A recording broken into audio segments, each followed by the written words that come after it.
Operation सिंदूर पर संसद में बहस हुई और प्रधानमंत्री के ज़रिए गृह मंत्री के ज़रिए बहुत सारे बयान दिए गए। मेरे साथ ज़्यादा बातचीत के लिए मौजूद हैं नेशनल कॉन्फ्रेंस के मेंबर ऑफ पार्लियामेंट मियां अल्ताफ़ साहब। जिस तरीके के बयान आए ऑपरेशन सिंदूर पर, उन सवालों के जवाब आप लोगों को मिले जो जो अपोजिशन मांग कर रहा था। जी जी।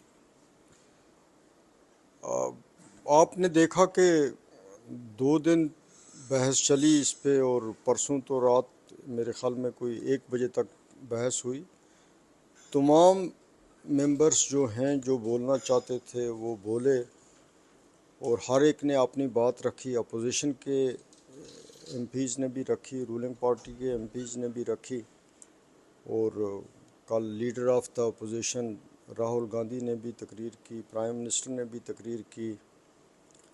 तो हम ये कहें कि हमें हर सवाल का जवाब मिल गया है, ऐसा तो नहीं है। बहुत सारे सवालात अभी भी इसमें बाकी हैं, लेकिन एक डिस्कशन की मांग हो रही थी, और यही एक प्रॉपर फोरम थी पार्लियामेंट जिसमें डिस्कशन होनी चाहिए थी। वो हुई, अच्छी बात है। तो बाकी हम ये कहें कि हमें हर साल सवाल का जवाब मिला, वो तो पॉसिबल नहीं हुआ, वो तो नहीं मिला। लेकिन चले, एक डिस्कशन है। पार्लियामेंट्री जमहूरी निज़ाम जो है उसमें डिस्कशन ही एक रास्ता है मामलात को समझने का, उठाने का। तो पार्लियामेंट ही एक फोरम है, तो वहाँ पे डिस्कशन तो बड़ी अच्छी हुई, इसमें कोई शक नहीं। अच्छे तरीके से लोगों ने अपने, तमाम मेंबर्स ने अपनी बात जो है वो रखी। एक बड़ा सवाल उठाया जा रहा था कि सीज़ फायर कैसे हुआ। वज़ीर आज़म ने साफ तौर पर कहा जी कि जी। किसी तीसरे मुल्क का इसमें कोई दखल नहीं है। क्या आप लोग इससे सहमत हैं, इससे मुत्तफिक हैं? देखें, प्राइम मिनिस्टर ने कहा कि उनको किसी भी मुल्क, किसी सरबराह जो हैं उन्होंने ये नहीं कहा, दुनिया के किसी भी मुल्क के सरबराह ने।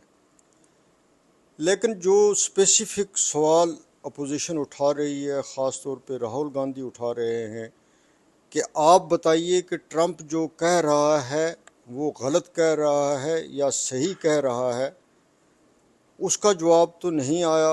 अब गवर्नमेंट की उसमें क्या मजबूरियां हैं वो आप मुझसे बेहतर जानते होंगे, लेकिन उस स्पेसिफिक क्वेश्चन का जवाब नहीं आया। साथ ही साथ जो वज़ीर दाखिला है अमित शाह, उनकी तरफ से जी 370 को लेकर ख़ास तौर पर बयान दिया गया कि उसकी वजह से वहाँ पर हालात जो है, जब उसे ख़त्म किया गया हालात बदले हैं।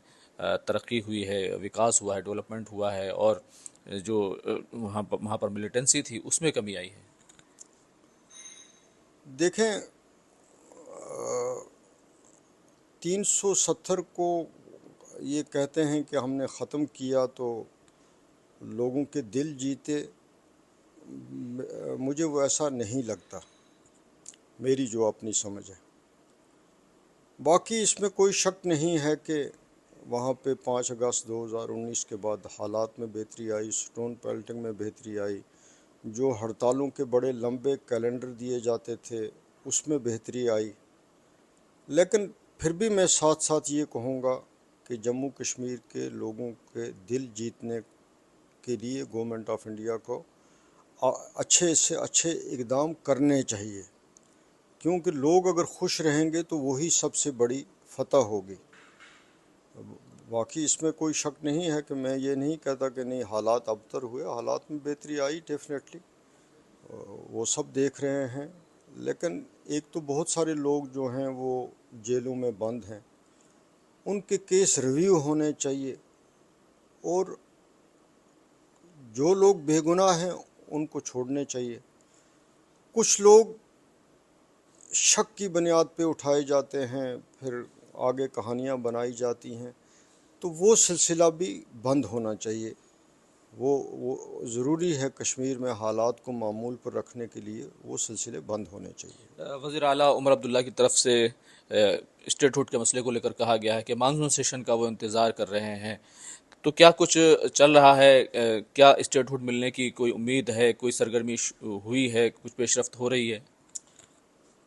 देखें, जहाँ तक स्टेट हुड का मामला है, हम तो पुरुमीद हैं, क्योंकि आप मेरे से बेहतर जानते हैं कि ये चीज़ जो है ये हिंदुस्तान के होम मिनिस्टर ने पार्लियामेंट में कही है। اور پرائم منسٹر نے بھی اس کے بارے میں ذکر کیا ہے کہ ہم اسٹیٹ ہوڈ دیں گے. تو جب انہوں نے خود کہا ہے تو ہم کیسے نا امید ہوں؟ ہم تو پر امید ہیں کہ وہ جلدی سے جلدی اپنا وعدہ پورا کریں. مانسون سیشن میں کچھ ہونے جا رہا ہے؟ نہیں، اس کے بارے میں میرے پاس تو ابھی کوئی اطلاع ایسی نہیں ہے، لیکن پھر بھی ہم پر امید ہیں. ابھی سیشن کے بہت سارے دن باقی ہیں، ابھی سیشن کے کچھ دنوں کی بزنس بھی نہیں آئی ہے. تو دیکھیے آگے اگلے دنوں میں کیا ڈیولپمنٹس ہوں گی. آپ کو کچھ پتہ لگا تو مجھے بتانا، مجھے لگا تو میں آپ کو بتاؤں گا.